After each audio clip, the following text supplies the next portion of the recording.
Hey, I'm Dan Primack at peHUB.com, and here are your top 3 private equity stories for today, Monday, March 17th. Well, leading us off is the big story today, not just here but everywhere, which is the collapse of Bear Stearns. JP Morgan last night announced it's going to buy the company for just $2 per share, and putting that into context, less than the value of real estate, and is down from Bear Stearns' closing price on Friday of $30 per share, even though it had opened at $57 per share. Now, this story is everywhere, but for our purposes, there's just a bunch of unanswered questions. For example, will JP Morgan maintain Bear Stearns' private equity activities, which in-house include a fund placement group and fund-of-funds activities? Bear also had agreed to buy something called Macquarie Private Capital, an Australian private equity outfit, and that deal seems to be up in the air. There's also questions as to what's going to happen to Bear Stearns' independent private equity affiliates. For example, there's a venture capital firm called Constellation Ventures, and Bear has committed to be its anchor investor in fund.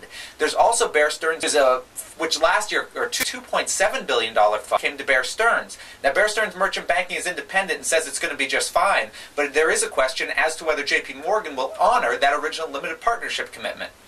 Now, there's no answers really on any of these questions yet, in part because this is all so new and private equity is way down the totem pole of importance to JP Morgan, but expect answers to these questions soon, and we'll be reporting them at peHUB.com.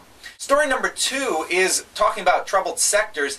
Well, you've got the subprime sector, which is what caused all this in the first place. Well, Wilbur Ross is jumping right in, agreeing to buy the mortgaging loan servicing division of Option 1 for about $1.1 billion. Now, Ross is a legendary turnaround investor. Previous efforts, he's gone into the steel manufacturing industry, and he's gone into the auto parts sales to OEM industry. What's particularly interesting about this deal is that the seller here is H&R Block. They're the ones who own Option 1, and they had an agreement middle of last year to sell all of Option 1 to Cerberus, but that deal fell apart post-credit crunch. Final story today is from the venture capital world. IDG Ventures Boston, which does early-stage investing in both IT and medical technologies, is changing its name today to Flybridge Capital Partners. It's also announcing that it's closed its third fund with $280 million. Now, the name change really is to solve some legacy problems. IDG Ventures Boston was originally launched as a captive venture fund of IDG, the publisher, but it's now completely independent. In fact, this third fund doesn't have any IDG money in it at all.